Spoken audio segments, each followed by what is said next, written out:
Alrighty, ladies and gentlemen, welcome to episode 16 of Shankism, Islam, the religion of Islam. You want to write down on the top of your paper, Islam.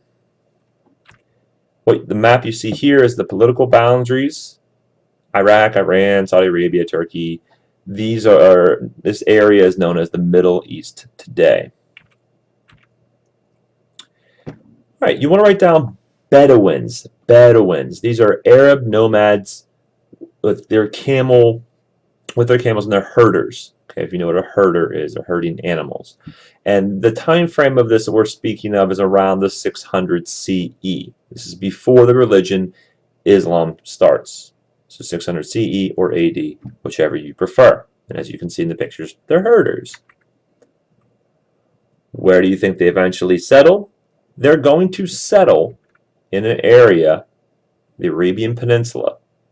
And if you look, there are a variety of areas and cities that you need to know. You'll have to know Mecca.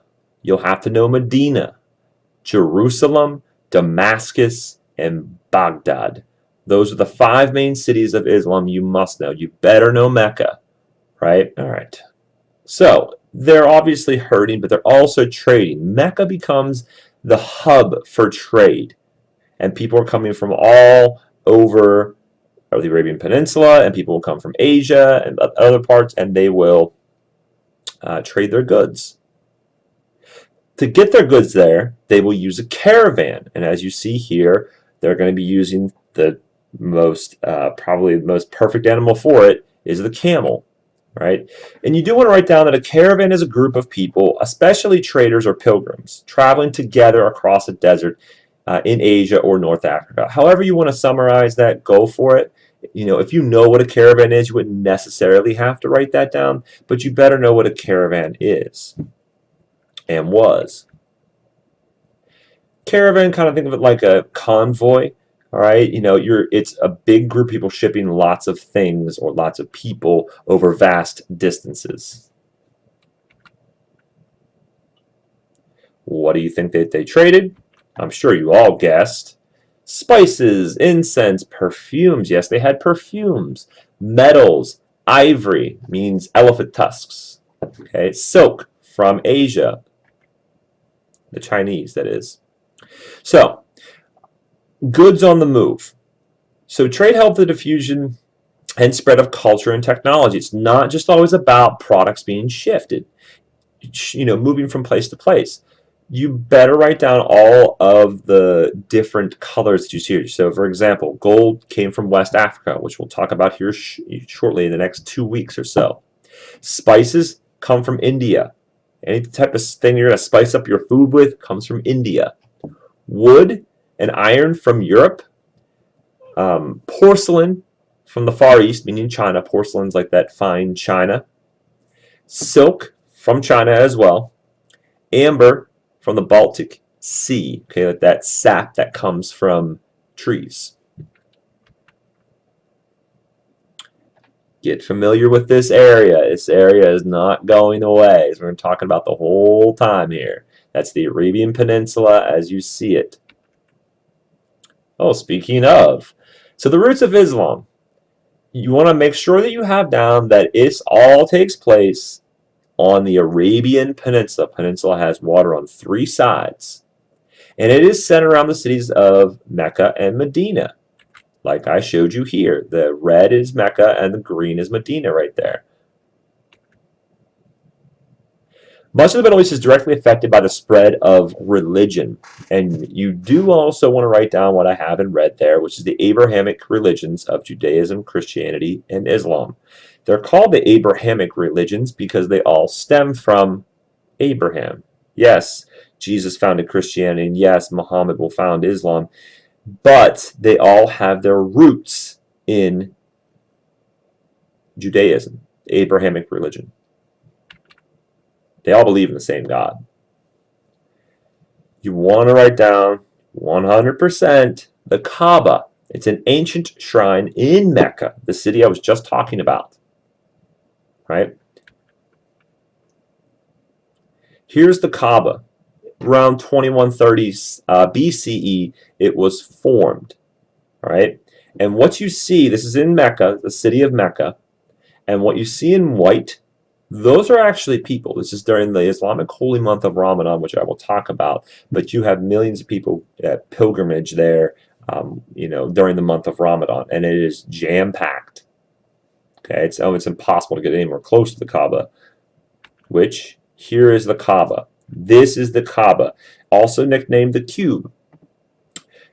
At first, it was for polytheistic people living in the Meccan area, and pilgrimages would be made there, and so would merchants. Really loved this because they brought in a lot of people, so they're spending lots of money while they're there and making this pilgrimage.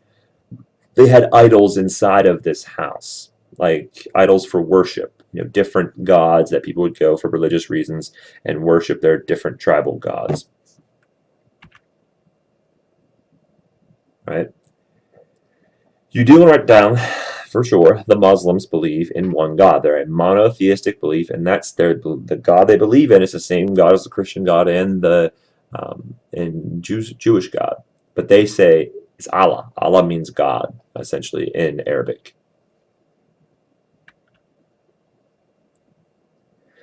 Islam means submission to the will of Allah. So if you are practicing Islam, it means you're submitting to the will of Allah.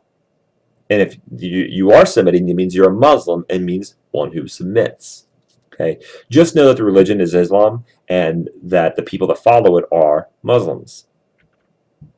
Just as if you were following Christianity, you would be a Christian. All right. To the founder of the religion, Muhammad. Yes, you need to write them down. And the dates so you get an idea. All right, this happened about 1,400 years ago, 1,400 years ago. And the reason his face isn't pictured is because Muslims believe that you are not to have Muhammad or Allah pictured in any way because of idol worship. They don't want them to be worshipped as an idol. Okay, so it was just better, and you couldn't perfect what they look like anyways because they were seen basically as perfect. The Prophet Muhammad, you don't have to, let me give you a little more background. All right, he was born to a powerful Meccan family. As a child, he was sent to live among the Bedouin people, which would mean the herders.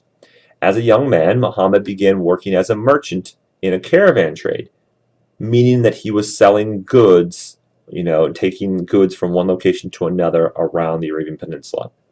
Muhammad eventually married his first wife, Khadija, who owned the caravan. So she was in charge of this whole caravan trade. She's about 40, and Muhammad would have been about 25 at the time. So when Muhammad was 40, he is kind of getting tired of all these idol worships and all the greed for money inside of Mecca. And he goes to this cave periodically to meditate. And one of these times that he's in this cave, far off from anyone else, he is visited by the angel Gabriel. And you may have heard of Gabriel from Christianity. Same Gabriel.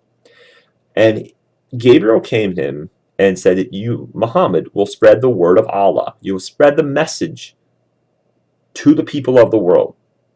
And, Muhammad's like, I can't read, I can't write, how am I going to do this? And Gabriel's like, you will do this. This will happen. And for a while, not a while, but a little bit of time, Muhammad was unsure of what he had seen or what he went through. When he told it to Khadija, his wife, she's the one that really not pressured him, but convinced him to take this as it literally was a sign from Allah, a sign from God, to present the message to the world that there is only one God and you must submit to the will of Allah. So you need to write down that Muhammad was convinced that he was the last prophet. After much conviction from Khadija, you have to write that he's the last prophet. He is considered the last prophet. And with doing that, no other person can claim to be a prophet after him. This is like essentially, if it's the religion, it's like, Avengers Endgame. This is it. It's this is all the things that you'll need as a people of the world. Yahweh, God, Allah, whatever you want to call the monotheistic God, The bean, this is the final chapter, and it is Muhammad. So everyone else that comes after him, if somebody claims to be a prophet, everyone knows that they're lying, and they are considered a false prophet. Okay? He was destined to spread the word of Allah, God. The reason this might be a problem, if you're thinking, well, why would this be a problem? Most of the people living in Mecca are polytheistic. They worship those idols, as idol gods, statues inside of the Kaaba.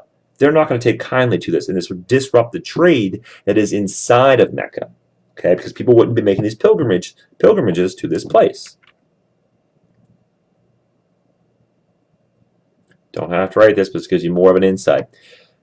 Again, they're not open about this monotheistic beliefs even in this time frame. Muhammad would be persecuted by the people of Mecca, the ones that weren't. A lot of people that were following him were his friends and his family first, until he got more and more followers. But it took him a while to get to that point. The merchants of the city feared that people would stop coming to worship their gods at the Kaaba. That's why they were threatened by Muhammad. Well, he's preaching all this monotheistic stuff. If they don't come for that, they don't come for our polytheistic beliefs anymore, we're going to lose lots of money. So Muhammad and his followers were attacked. They were attacked a lot. It was dangerous for him and his followers. So they're in Mecca, as you see here in red. You'll see they're going to make a journey. There we go. This journey is called the Hijra, the Hydra, right? And that journey is they had to get out. They just had to get out of Mecca. And they went to, at first it was called, if you look 200 miles north, it's Medina, which is the city of the Prophet, which is what it was renamed. Before that was called Yathrib. But once he went to Medina, that's where things exploded. That's where people started to follow him. He wasn't being persecuted. He got tons and tons of followers there in Medina. But that journey from Mecca to Medina is known as the Hijra in 622 CE or AD, depending on your preference. It's a very, very important date for the Muslims. Okay. Again, I have what's in red is what I kind of reiterated. So he created the Constitution of Medina. He fixed a lot of problems between the tribes, established rights for all citizens, including the Jews and the Christians were people of the book. So people that were living there that were Jews and Christians, it was actually a really good city to live in overall. Yathrib was renamed Medina, meaning city of the Prophet, which is what I said. So this is largely responsible for the beginning of the Islamic expansion because they're going to expand real quick, real fast. What you do need to write down is it is the start of the Islamic calendar. This is their year one, essentially. So the date began the Muslim dating system calendar, and it runs 354 days or 355 days in a year, not the 365 and 1/4 that you're used to. So they are currently on the year 1441 AH, meaning after the Hijra or the Hijra. So they're about 600 so years off. Again, they began in the 622 AD for us.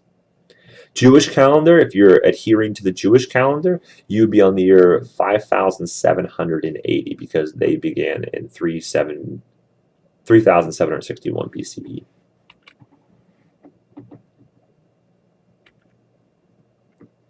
So, death of the Prophet. Muhammad will eventually die 10 years after the Hijra. He was buried in a great tomb, was built around his home. There are also tombs, we'll talk about Abu Bakr and Umar. Eventually, the empty tomb is believed to be the Jesus after the second coming. Okay, when there's an empty tomb in there as well. If you go to Mecca, which don't believe that you can unless you are adhering to Islam. Although sometimes frowned upon, many Muslims still make a pilgrimage to this site, okay, to Muhammad's actual tomb. Not as many do, but people do make pilgrimages to that site. So he dies.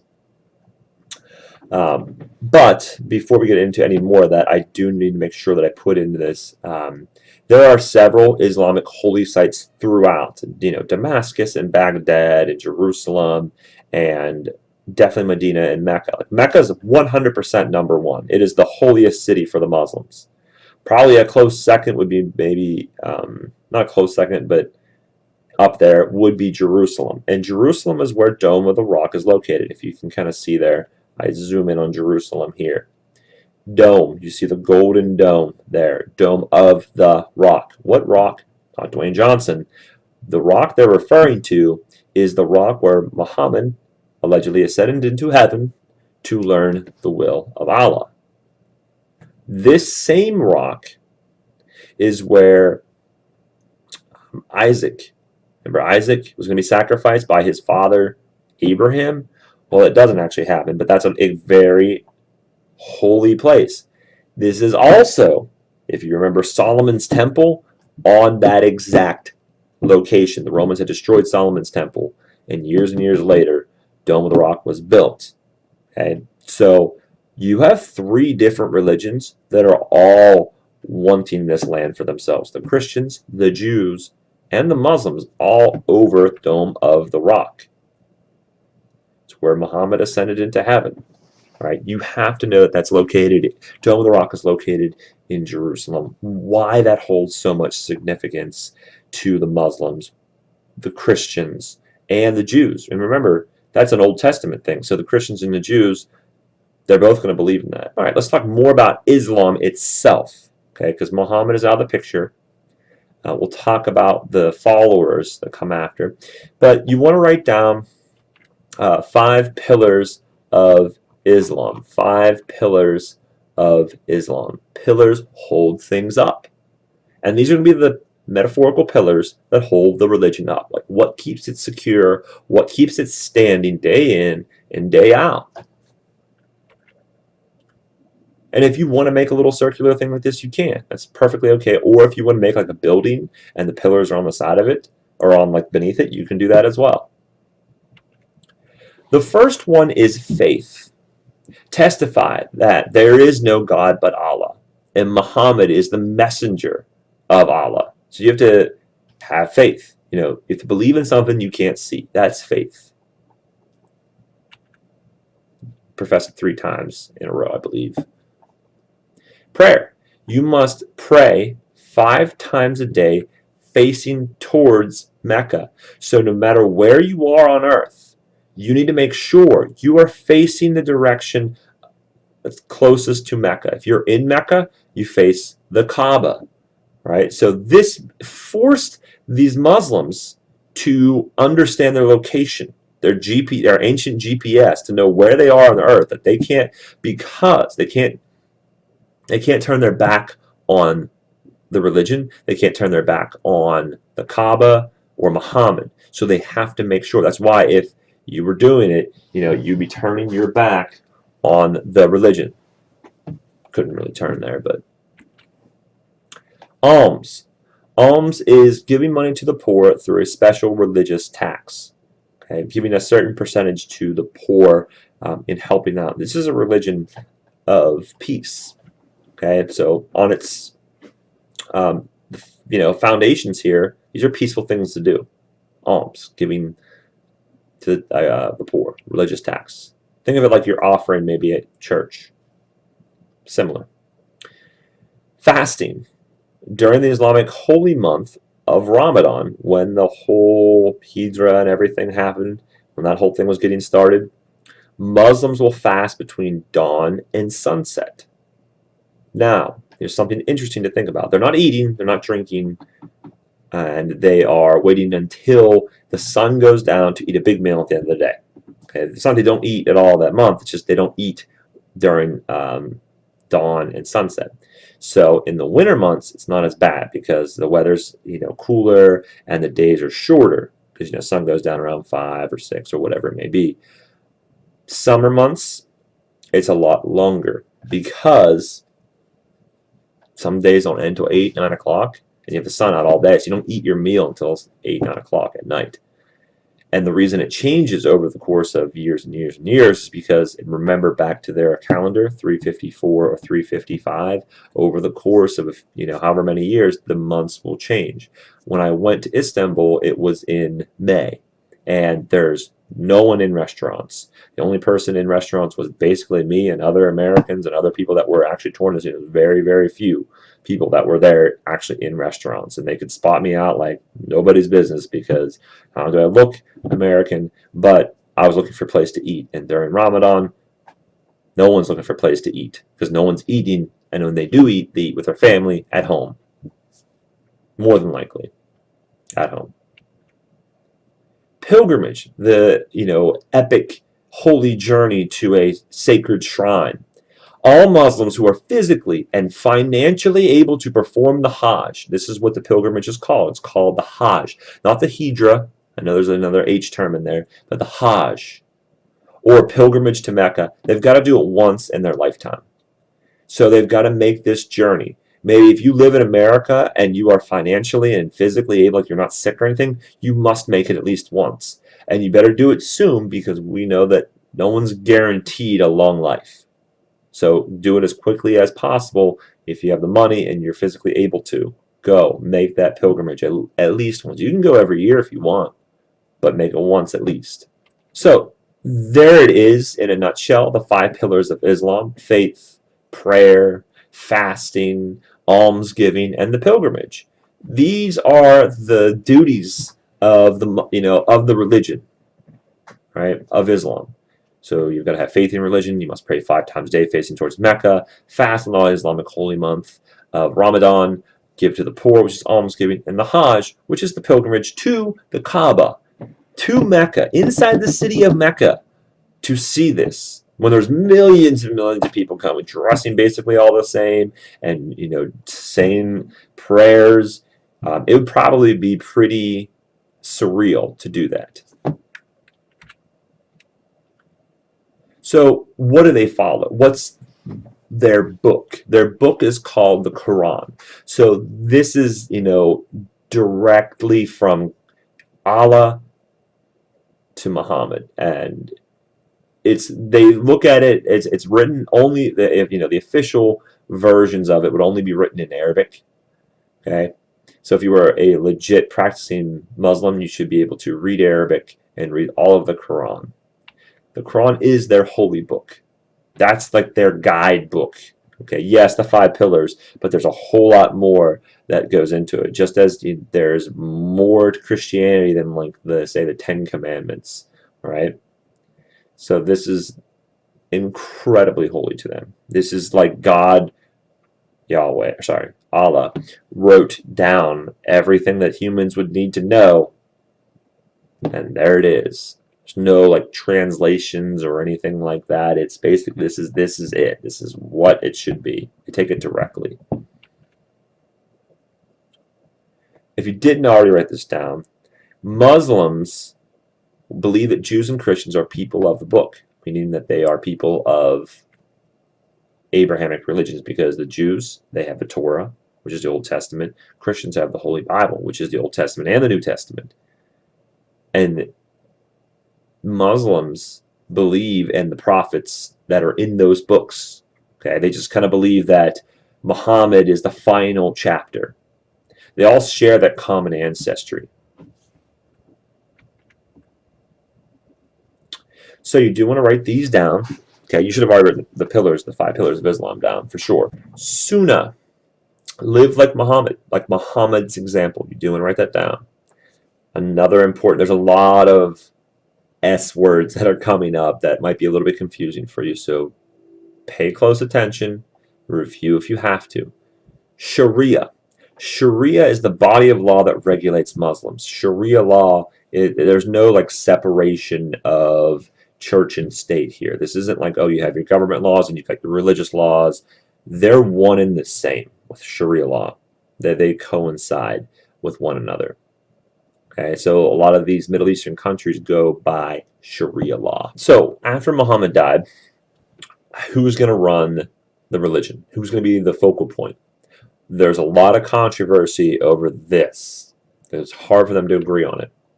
But you want to write down that caliphs will become successors to Muhammad. And they are going to be the leaders. You'll have the rightly guided, the 4 rightly guided caliphs. Now, really the only one that there's 2 that you do need to kind of know. You just need to know that Abu Bakr is the first caliph. So if maybe you've heard this before, you don't have to write this down, but you just need to know that the first one is Abu Bakr. He expanded Islam with jihad. Jihad means an armed struggle against non-believers, but people also interpret jihad to mean a struggle within. So it's that interpretation, in the Quran, gets people kind of mixed up there. So, but you just need to know that he's the first caliph. You have Umar, he'll be assassinated, and then you'll have Uthman, he'll be assassinated. Eventually, by 661, you'll have Ali, but he'll be assassinated, and it's not Muhammad Ali. It's not the boxer. It's the 4th caliph who was related to Muhammad. That's important. So you need to know that the first caliph was Abu Bakr, and the 4th caliph, which was the final one, who was related to Muhammad, was the last of the 4 rightly guided. This is where the split comes. You know how in Christianity there's a great schism? Well, there's kind of a great schism in here as well for Islam. The Sunni, if you are part of the Sunni, meaning that you're in this division, you're in this section, the caliph chosen by Muslim leaders, they believe that the first 4 caliphs were the rightly guided caliphs. Okay, that their followers of Sunnah, that basically if you are a virtuous Muslim, you could have the potential to be the successor to Muhammad, to be in kind of control of what goes on in the religion. Okay, what goes on with the Muslims. This is about 75 to 90% of Muslims to this day. Most of them are Sunni Muslims. Sunni. They follow Sunnah.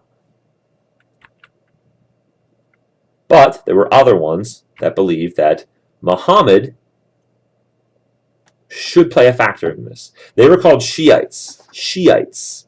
They believe the caliph, the successor, must be a descendant of the prophet Muhammad. So in some way, you have to be a prophet. Sorry, you have to be related to the prophet Muhammad, and Ali was. They wanted Ali in there to start these Shiites. They do not recognize the authority of Sunnah. They don't believe that you have to be a virtuous Muslim and you can be the caliph. As long as you're related to Muhammad, you have that connection, therefore you should be in it. This is 10 to 25% of the population. These are Shiites.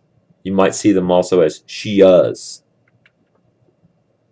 There's a third group, which is the Sufis. Sufis are the Muslims who live a simple life. They're a very, very small sect, meaning they're a very, very small section.